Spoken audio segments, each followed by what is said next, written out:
বরগুনার তালতলী উপজেলার পায়রা ও বুড়িশ্বর নদীর বেড়িবাঁধে নতুন করে ভাঙন শুরু হয়েছে। এতে উপকূলের বিস্তীর্ণ জনপদ লবণ পানিতে প্লাবিত হওয়ার আশঙ্কা রয়েছে।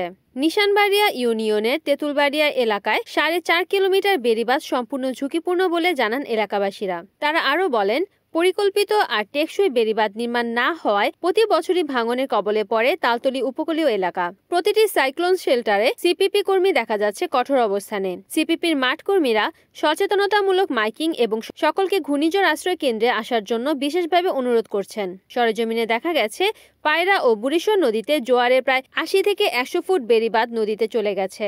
বাঁধের মাত্র 2-3 ফুট জায়গা অবশিষ্ট রয়েছে। দ্রুত মেরামত করা না গেলে পরবর্তী জোয়ারে বাঁধে ধস শুরু হবে। এতে পুরো এলাকা প্লাবিত হয়ে পড়বে। বরগুনা পানি উন্নয়ন বোর্ডের নির্বাহী প্রকৌশলী মোহাম্মদ রাকিব বলেন, তেঁতুলবাড়িয়ার ওই এলাকা খুবই ঝুঁকিপূর্ণ। প্রতি বছর মেরামত করা হয়। স্থায়ী বেড়িবাঁধের জন্য ওই এলাকায় নদী ভাঙন রোধে একটি প্রকল্প প্ল্যানিং কমিশনারের কাছে আছে। প্রকল্পটি পাশ হলে স্থায়ী বেড়িবাঁধ নির্মাণ করা হবে।